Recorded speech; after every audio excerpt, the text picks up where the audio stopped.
اوه شکست. درود آقا، درود. گلکسی فیت 3 اینجاست. اومدیم یه بررسی خفن از یه مچبند سامسونگ بکنیم که من واقعا مشتاقشم. بزن بریم سراغ این بررسی خیلی خفن. Let's go.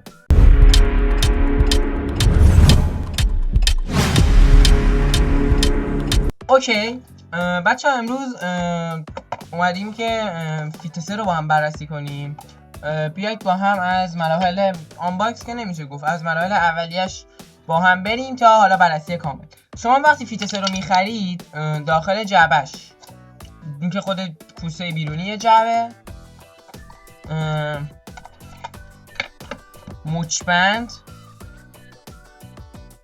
مچبنده و یه دونه باکس سامسونگی که داخلش دفترچه‌های راهنما و ایناست، به درد ما نمیخوره، و یه دونه هم کابل شارژ داریم که همه اینا با هم تو پک به شما داده میشه. حواستون خیلی به شارژرش باشه چون گم میشه واقعا، شاید به اندازه پول خودش باید بدی برای شارژرش. شارژرش هست. بیایید من اینجا بهتون نشون بدم بچه‌ها. اگه گوشی سامسونگی داشته باشید، خب گوشی سامسونگی داشته باشید، شارژر 25 وات داشته باشید، میتونید خیلی راحت وصلش کنید به سری تایپ C و اینو حالا اونایی که واقعا میشناسن این بزنید به پریز و عرضم به حضورتون که بذارید داخل ساعت به این صورت. حالا ببینیم که داره شارژ میشه یا نه. خب همینطور که میبینید، حالا تواش خاموش شد، همینطور که میبینید خیلی راحت و با سرعت 25 وات تا جایی که من خونده بودم شارژ میشه و مشکلی از این بابت نداره. ولی خب تا جایی که میتونید اگه عجله ندارید با شارژر 25 45 اینا نزنید، با شارژر وات پایین بزنید. این باتریش به مرور زمان میشه گفت آسیب میبینه، بعدم آسیب میبینه. همینطور که میبینید داره شارژ میشه، صفحه‌ش هم روشن میکنه شارژ. به راحتی شارژ میشه، اصلا مشکلی براتون ایجاد نمیکنه و با اکوسیستم سامسونگ هم که کامل مچ میشه. حالا بیاید شکست نه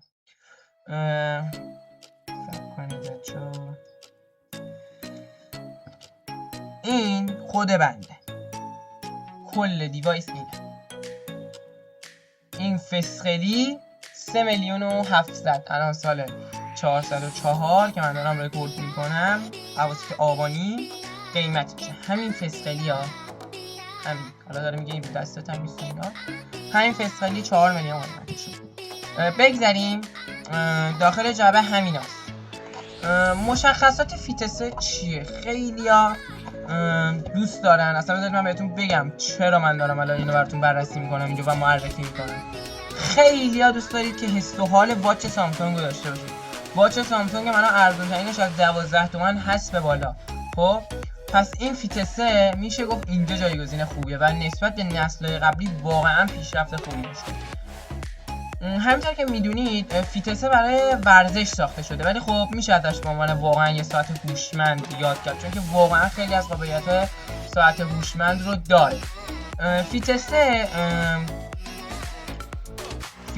یه باتری 208 میلی آمپری درون خودش جا داده که میتونه تا 13 روز به شما شارژ دهی بده و 13 روز واقعا خیلی زیاده برای یه مچبند با باتری 208 میلی آمپری.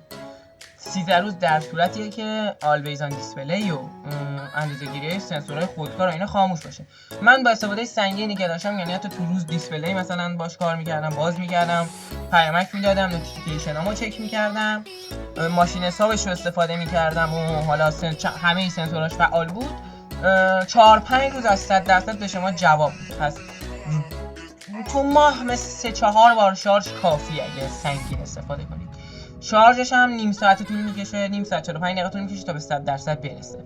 پس قالتون نمیذاره، یعنی از این بابت خیالتون راحت باشه که این ساعت شما رو هیچ جا قال نمیذاره. اگه بیاد بریم مشخصاتش رو بهتون داخل روی کاغذ نشون بدم و با واقعیت مقایسه کنم، حس می‌کنم خیلی بهتر باشه. ما مچبند رو اینجا داریم. بیاید داخل بیاید با من. حالا تا من اینو میارم براتون یه سری توضیحات بدم بچه‌ها. اگه واقعا میخواید باش کار مثلا سنگین کنید به نظر من نویسندش، به نظر من بخواید، چون که این مچبنده بچه‌ها، ساعت نیست، دقت کنید مچبند. حالا من فکر کنم قبلا گفتم تفاوت مچبند رو یا با ساعت، ولی خب اگرم نگم الان متوجه میشید. با من بیاید.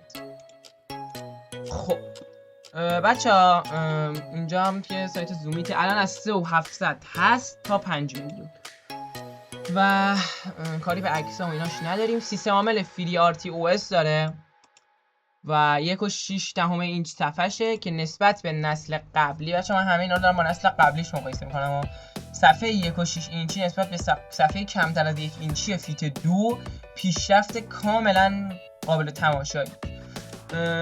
بلوتوث 53 داره و 208 میلی آمپر ساعت باتری. تاریخ معرفیش فوریه 2024 بوده، تقریبا جدیده.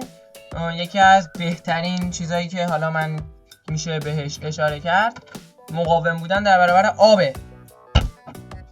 باش میتونید استخر برید، شنا کنید و اینها. گواهی IP68 داره و تا 1.5 متر برای 30 دقیقه و تا فشار 5 اتمسفری هم دوام میاره. نوع نمایشگر امولده که باید همین باعث میشه که اگه آلویز آن دیسپلی روشن باشه شارژ دهی باتری ساعتتون کم نشه. رزولوشن 256 در 402. حافظه داخلی و رم بچه مچبند ساعت نیست، ساعت های هوشمند سامسونگ یعنی که 16 گیگ 64 گیگ بعضن حافظه دارن. این 256 مگ حافظه داخلی و 16 مگ رم داره که واقعا برای یه مچبند جوابه.